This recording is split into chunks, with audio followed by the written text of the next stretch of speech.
कटवाने के लिए खरीदवा रहे हो ना, क्या मुस्लिम लोगों को काटना? कितने काटोगे भाई? 250 करोड़ हैं, कितने काट दोगे? कहते हैं कि देखिए हिंदुओं का एक अकेला देश है, अगर कोई हिंदू शरणार्थी यहाँ पर आता है तो रहे। तो हिंदू का कैसे देश हो गया? ये देश ऑलरेडी ये किसी हिंदू का नहीं है। क्या नाम है जी आपका? मेरा नाम फैजी रहमान है। जी रहमान साहब, कैसे हैं आप? बढ़िया हूँ, एकदम ठीक ठाक। सब बढ़िया है? रोजे से तो नहीं है? रोजे से है। आप ज़्यादा बोलेंगे फिर पानी की प्यास नहीं, लगेगी। कुछ नहीं, कोई प्यास नहीं लगता। अच्छा देखिएगा, जहांगीरपुरी में बुलडोजर चला है। अब कहीं ना कहीं सोशल मीडिया पर बात करें और यहाँ पर एमसीडी अब चाहती है कि शाहीन बाग में भी बुलडोजर चले, और 2-3 इलाके और हैं जिनको मार्क किया गया है, जो अवैध अतिक्रमण है उन पर बुलडोजर चलना चाहिए। रहमान साहब क्या कहते हैं? देखिए, जहांगीरपुरी में जो बुलडोज़र चला है ना, वो सिर्फ जहांगीरपुरी में नहीं चला है, इंडियन कॉन्स्टिट्यूशन पे बुलडोज़र चला है। जो भीमराव अंबेडकर जी ने जो कॉन्स्टिट्यूशन बनाया था उस पे बुलडोज़र चला है। वो अनकॉन्स्टिट्यूशनल था। जब सुप्रीम कोर्ट बोल रहा है बुलडोज़र नहीं चलना चाहिए, तो आप ही के मीडिया के साथी जो बुलडोज़र पर बैठ के वीडियो रिकॉर्डिंग करके दिखा रहे हैं कि बुलडोज़र चल रहा है, तो मतलब जो मीडिया जो होता था सरकार के अच्छाई, सरकार जो जनता से को प्रॉब्लम है उसको दिखाने के लिए मीडिया बनी थी, आज वो मीडिया जो है सरकार की चीज़ों को दिखा रही है। तो ऐसा कुछ नहीं है। और पूरे दिल्ली में 800 समथिंग जो है इनलीगल मोहल्ला है, जहाँ बसा हुआ है, इनलीगल मोहल्ले बसे हुए हैं। और इंक्रोचमेंट अगर करना है तो सारे जगह इंक्रोचमेंट होना चाहिए। शाहीन बाग में भी इंक्रोचमेंट होना चाहिए और पूरी दिल्ली में होना चाहिए इंक्रोचमेंट जो है। जी हाँ जी, सारे जगह इंक्रोचमेंट होना चाहिए। रहमान साहब, आपने कहा कि भारत के संविधान पे बुलडोजर चला है। बुलडोजर चलने का आपको पता है क्यों चला बुलडोजर? वहाँ पर एक शोभा यात्रा निकल रही थी, उस पर पत्थर फेंके गए, गाली गलौच हुआ, अंसार उसमें कहीं ना कहीं देखिएगा पुलिस ने उसको अरेस्ट भी कर लिया है, और उसके साथ साथ कुछ लोगों को और भी अरेस्ट किया गया है। क्या किसी शोभा यात्रा पे पत्थर फेंकना कितना सही है? देखिए, एक तो कि देखिए शोभा यात्रा जो था वो आज से नहीं निकल रहा है।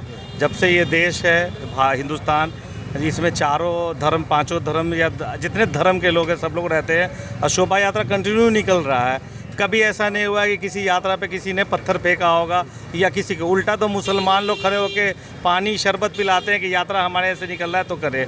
लेकिन ये जो शोभा यात्रा निकला जहांगीरपुरी का, ये प्री प्लान था, क्योंकि दिल्ली के कमिश्नर ने भी ट्विटर पे ट्वीट किया था कि ये शोभा यात्रा का कोई परमिशन नहीं लिया हुआ था। जब परमिशन लिया होता तो पुलिस को यात्रा नहीं निकालना चाहिए था। जबकि शोभा यात्रा में हुड़दंगी लोग थे, आपने भी देखा तलवार, बंदूक, पिस्टल लहराते हुए वो शोभा यात्रा निकाले। जैसा हम लोग तो यहाँ शाहीन बाग में एज ए मीडिया से जो जानकारी हमें मिली है कि 2 बार दिन में निकाल चुके थे, तीसरी बार जब निकाल रहे थे वो इफ्तार के वक्त, और वहाँ पे जाके मस्जिद के ऊपर जा कर के एक झंडा स्पेसिफिकली लगाया, तब लोगों को सीट हुई। ये चीज़ उलट दीजिए कि मुसलमान मुहर्रम करते हैं या और भी यात्रा निकालते हैं, अब मुसलमान अपना झंडा जाके किसी मंदिर पे करते तो आक्रोश होगा ही। ये प्री प्लान्ड है, मतलब इसमें नहीं है मुझे उकसा करके झगड़ा कराने का। लेकिन मैं बहुत धन्यवाद करूंगा जहांगीरपुरी के लोगों का। मैं खुद जहांगीरपुरी नेक्स्ट डे होके गया था, तो वहाँ जाके देखा, वहाँ हिंदू लोगों से भी बात हुई, मुस्लिम लोग से भी बात हुई। वहाँ के लोग हैंड टू माउथ है, उनको राजनीति से या धर्म से कोई फ़र्क नहीं पड़ता। वो सुबह में उठते हैं रोज़गार के लिए, शाम को दिन भर आते, तब रात में उनके यहाँ खाना बनता है। वहाँ के लोगों ने ये प्रोपगंडा चलाया गया, जहांगीरपुरी को एक दिखाया गया देश में कि हिंदू मुस्लिम माहौल बनाने का। लेकिन आप क्योंकि मीडिया के आप खुद जाके रिपोर्टिंग किया होगे, वहाँ का न हिंदू खुश है न मुसलमान खुश है।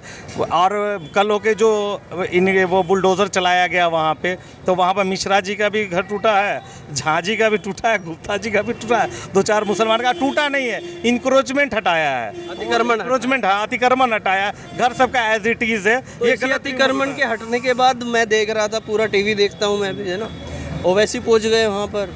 हम इधर अखिलेश यादव यूपी, बताइए भैया यूपी वालों का दिल्ली में क्या काम? राजनीति हो रही है। उन्होंने भी एक अपना मंडल बना के भेज दिया कि चलिए जहांगीरपुरी जाइए, लोगों से बातचीत करके आई है। क्या मतलब पॉलिटिकल पार्टी तो जा ही सकती है। जब बीजेपी दंगाइयों का साथ दे रही है, तो इंसानियत का साथ देने के लिए बाकी जितनी पार्टियां हैं, चाहे ओवैसी जी हो या कांग्रेस हो या जो भी अदर पार्टी, जो सेकुलर पार्टी अपने आप को बताती है, वो तो जाएगी ना। अब आप घाव लगाओगे तो मरहम लगाने भी कोई ना जाए। आप अगर किसी के साथ नुकसान की हो तो कोई दवा लेके पहुँचे हैं ये लोग। अब ऐसा ये नहीं जाते तो बोलते कि इंक्रोचमेंट हुआ, देखिए मुसलमान को रैबर मानते हो, वैसी है कांग्रेस है, समाजवादी पार्टी, ये कहाँ थे। तो एज ए घाव लगाने के लिए गए वो।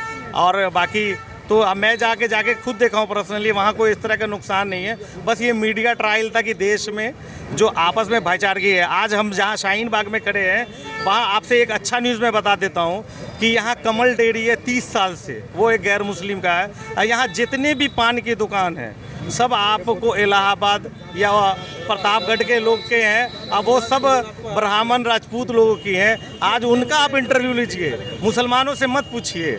मुसलमान शाहीन बाग के पान के दुकान उनसे पूछिए। शाहीन बाग हाईवे पे जो आपको शॉप दिख रहा है ना कि शाहीन बाग अतिक्रमण, तो मुझे सोच के हंसी आती है। मेन रोड पे जो शॉप है 90% हिंदुओं का है, 10% मुसलमानों का है। तो अतिक्रमण ये सिर्फ गुमराह कर रहे हैं, मुसलमानों का चेहरा दिखा के अपने हिंदू भाइयों को परेशान करने के लिए बीजेपी कर रही है। ठीक है। ये आपने कहा कि तमाम पार्टियां मरहम लगाने जाती हैं, सेक्युलर हैं।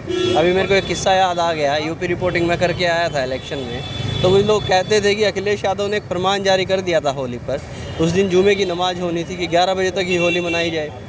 तो इसमें कौन सा सेक्युलरपन दिख रहा है इनका? देखिए बहुत जगह ये मतलब क्या है, अखिलेश यादव हो या एक बार ममता बनर्जी भी जब बंगाल में मुहर्रम और दशहरा या कुछ एक पर्व शब बरात और दुर्गा पूजा एक साथ हुआ था, तो एक आपसी भाईचारगी में कहीं 19-20 ना हो, झगड़ा ना हो। अब मुस्लिम लोग नहा के उजला कुर्ता पहन के नमाज पढ़ने के लिए जा रहे हैं। अच्छे लोग, पढ़े लिखे लोग, हिंदू हो या मुसलमान, कोई झगड़ा नहीं करना चाहते हैं। जो अनपढ़ लोग हैं या जो मतलब बहुत टुच्चे लेवल के लोग हैं, मैं बोलूँगा, वो इन्हीं लोग को इन सब से इंटरेस्ट है। आप आज शाहीन बाग में इंटरव्यू आगे कर रहे हो, आपको कोई सब भाई की तरह करे मिलेगा, और अभी अफ्तार का टाइम होगा तो आपको भी बोलेगा कि भाई अफ्तार करके जाओ, खा के जाओ।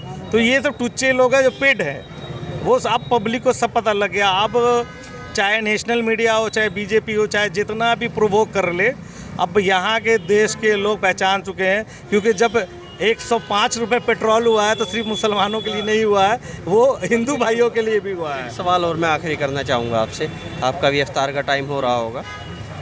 कुछ लोगों का कहना है रोहिंग्या और बांग्लादेशी जो लोग घुसपैठी कर रहे हैं, उनसे कहीं ना कहीं भारत का मुसलमान बदनाम हो रहा है। हरकतें वो करते हैं इस तरह की, शोभा यात्रा पर पत्थर मारना हो या कुछ भी करना हो, तो जो बदनामी झेल रहा है वो भारत का मुसलमान झेल रहा है। देखिए मैं बता देता हूँ, अभी मैं जिस जगह पे खड़ा हूँ शाहीन बाग में, यहाँ से 2 किलोमीटर हट के रोहिंग्या को कुछ घर है, जिसको हमेशा नेशनल टीवी पे एक मुद्दा बनाया जाता है रोहिंग्या मुसलमान का। ये जो 35 घर हैं, ठीक है, इनको लाया किसने है? ये ऐसा है, बॉर्डर पे अगर कोई भी पूरे भारत का बॉर्डर कहीं पे हो, वहाँ से एक पत्ता भी नहीं इधर से उधर होता है, तो ये आए कैसे? एक सवाल। रोहिंग्या मुसलमान क्यों, नेपाली क्यों नहीं? ये शाहीन बाग के हर फ्लैट में विदेशी नेपाली लोग रहते हैं जो नशा का काम करते हैं या सप्लाई करते हैं, बहुत सारा करते हैं।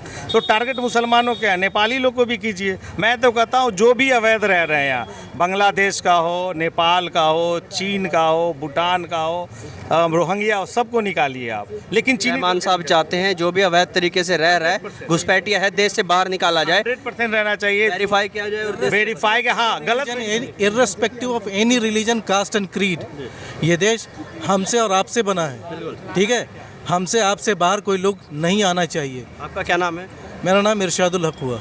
तो आप भी चाहते हैं जो बाहर के लोग हैं, विदेशी घुसपैठिए हैं, उनको बाहर निकाला जाना चाहिए? सर इवन ब्रिटिशर्स, मैं ब्रिटिशर्स की बात कर रहा हूँ, निकाला ना हम लोगों ने, 200 साल लग गए, वो बसने नहीं आए थे, वो यहाँ से सोने की चिड़िया को लेके जाने आए थे। ठीक है, तो irrespective of any religion, caste and creed, जो भी इलीगल माइग्रेंट्स हैं सबको निकालिए। इसमें कोई धर्म नहीं होना चाहिए, इसमें कोई धर्म जाति नहीं हो और रोहिंग्या हो, नेपाल का भी होना चाहिए ना। नेपाल का हमारे यहाँ वो तो कहते हैं कि देखिए हिंदुओं का एक अकेला देश है, अगर कोई हिंदू शरणार्थी यहाँ पर आता है तो रहे। हिंदू का कैसे देश हो गया? ये देश ऑलरेडी, ये किसी हिंदू का नहीं है, ये देश सबका है, ये देश सबका है। ये जो अगर दिमाग में है कि ये हिंदुओं का देश है तो ये सोचना गलत है। ये देश सभी का देश है, सभी धर्म का देश है। ये इसी देश की यही खूबसूरत है कि जो दुनिया में सबसे अलग देश बनता है, ब्यूटी ऑफ इंडिया। जो सबसे। देखिए रहमान साहब, मैं वही चीज़ आपको फिर से एक बार कह रहा हूँ कि जो गवर्नमेंट कहती है कि देखिए हिंदू शरणार्थी केवल भारत में आ सकता है, बाहर उसके लिए कहीं पर उसको कोई शरण देगा नहीं, शरणार्थी बनेगा नहीं वो। तो इसलिए अगर कोई बाहर से आता है तो यहाँ पर आए, यहाँ की नागरिकता लेकर रहे। नहीं तो दे ही रहे ना, ये तो गलत बात बोल रहे कि हिंदू है। भाई मैं बताऊं आपको, अदनान सामी कहाँ के हैं? अदनान सामी सिंगर 100% पाकिस्तानी, कहाँ के हैं? उनको किसने दिया? बीजेपी सरकार ने दिया है यहाँ की नेशनलिटी। ठीक है, ये सब अली जफ़र हैं और भी कई और नेता हैं, अब सॉरी कई और एक्टर हैं या कई हैं। पूंजीपतियों के लिए कोई कानून नहीं है, वो ना पाकिस्तानी होते ना हिंदुस्तानी होते, गरीब सिर्फ we all are just guinea bags. See, we need to focus more on what we have socially developed. हम अंडर डेवलप्ड लोगों की बातों को करके और उनको मुद्दों को उलझा रहे हैं। आज की मुद्दे हैं बेरोज़गारी, ठीक है, पहले खाना कितने में खाते थे, आज खाना कितने में खा रहे हैं। तेल मुद्दा अब नहीं है, 2014 में क्या मुद्दा था, सरकार बदल गई, आज वो पॉइंट्स पे डिस्कशन नहीं है। अगेन जब कुछ ना मिले तो दो लोगों को मिला दो और उनके बीच में बहस करा दो। इमोशनल कनेक्ट यहाँ से आएंगे, इमोशनल बॉल यहाँ से आएंगे। बेसिकली जो मेन मुद्दा है एजुकेशन का है। आप देखिए 2 साल से कोविड के वजह से बच्चे स्कूल नहीं जा रहे हैं। अभी स्कूल खुला है, फिर पता लगा स्कूल बंद होने का। जो प्राइवेट स्कूलों पे लगाम लगाना था गवर्नमेंट को लगाम नहीं, प्राइवेट स्कूल 100% पैसा वसूली कर रहा है। पेट्रोल इतना महंगा हो गया, डीजल महंगा, उसकी वजह से सारी महंगाई बढ़ रही है। सरसों तेल देख लीजिए या घर के राशन का देख लीजिए, जो राशन हम 5,000-6,000 रुपये में पूरा महीना चलाते थे, आप भी हमारे जैसे भाई हैं, वो आज हम लोग 10-12 हज़ार में कर रहे हैं। जॉब जा रहा है, आप खुद मीडिया में, मेरा भी एक एक्सपीरियंस न्यूज़ चैनल से ही रहा है। आज सारे न्यूज़ चैनल में जहाँ 300 एम्प्लॉय थे वहाँ 50 एम्प्लॉय पे चली आई है। सारे कंपनियों का यही हाल है। तो आप रोजगार ना मांगे, आप अपने हक की बात ना करें, तो सबसे अच्छा मुद्दा है एजुकेशन नहीं मांगे, आप रोटी कपड़ा और मकान ना मांगे, आप क्या मांगे, एक टीका मांगे, एक टोपी मांगे, बस उसमें उलझा के रखो। अब भाई मेरी टोपी से मेरा पेट नहीं चलेगा, ना मेरा टीका से मेरा पेट चलेगा, ना मेरा बच्चा पढ़ेगा ना लिखेगा। नहीं, वो अगर वो नहीं पढ़ेगा तो वो एक अच्छा इंसान नहीं बन सकता, एक अच्छा नागरिक नहीं बन सकता। आपके माध्यम से एक चीज़ मैं पूरे भारत के लोग प्लस गवर्नमेंट को बताना चाहता हूँ कि ये भूल जाए कि ये जहांगीरपुरी नहीं है, ये जामिया नगर है। यहाँ हर घर के हर फ्लैट में एक एडवोकेट, एक IAS, एक इंजीनियर, एक डॉक्टर, कुछ हर फ्लैट में, हर बिल्डिंग में है यहाँ, जिसको कानून पूरा पता है। 2014 में सुप्रीम कोर्ट ने क्या कानून बनाया है कि अवैध किसी का घर तोड़ने से पहले उसका घर ऑथराइज जगह पे गवर्नमेंट को बना के दे, सबको रूल पता है। यहाँ जितना बुलडोजर नहीं है उसका 10 गुना यहाँ एडवोकेट रहते हैं, सुप्रीम कोर्ट के अवेलेबल रहते हैं। तो ये जो पब्लिकली दिखा रहे हैं डराने की कोशिश कि हम मुसलमानों को ऐसा करते, तो ये नहीं है। ये जामिया नगर शाहीन बाग जो आपको बता दूं कि एशिया में सबसे ज़्यादा पढ़े लिखे लोग जो एक जगह रहते हैं उसका नाम है जामिया नगर।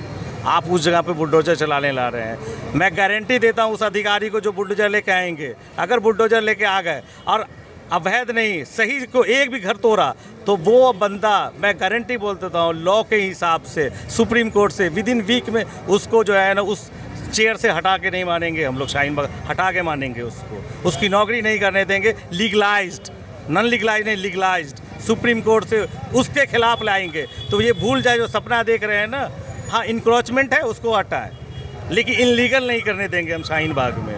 ठीक है, ये अनपढ़ लोग का मोहल्ला नहीं है, ध्यान रखिए। ये सबसे ज़्यादा पढ़े लिखे मुसलमान यहाँ रहते हैं। चलिए, धन्यवाद रहमान साहब। करने के लिए फिर किसी और दिन मैं आपसे बात करूंगा। अब तक के लिए brother is also into the point. Okay, अभी का देखिएगा, अब हम शाहीन बाग में हैं और हम बातचीत लोगों से कर रहे थे, और यहाँ पर कहीं ना कहीं MCD यहाँ पर अब बुलडोजर की तैयारी कर रही है, लेकिन यहाँ पर शाहीन बाग के जो लोग हैं वो भी पूरे तैयार हैं। अब तक लेते ही मैं रोहित शर्मा, आप देख रहे हैं हिंदुस्तान 9। जय हिंद।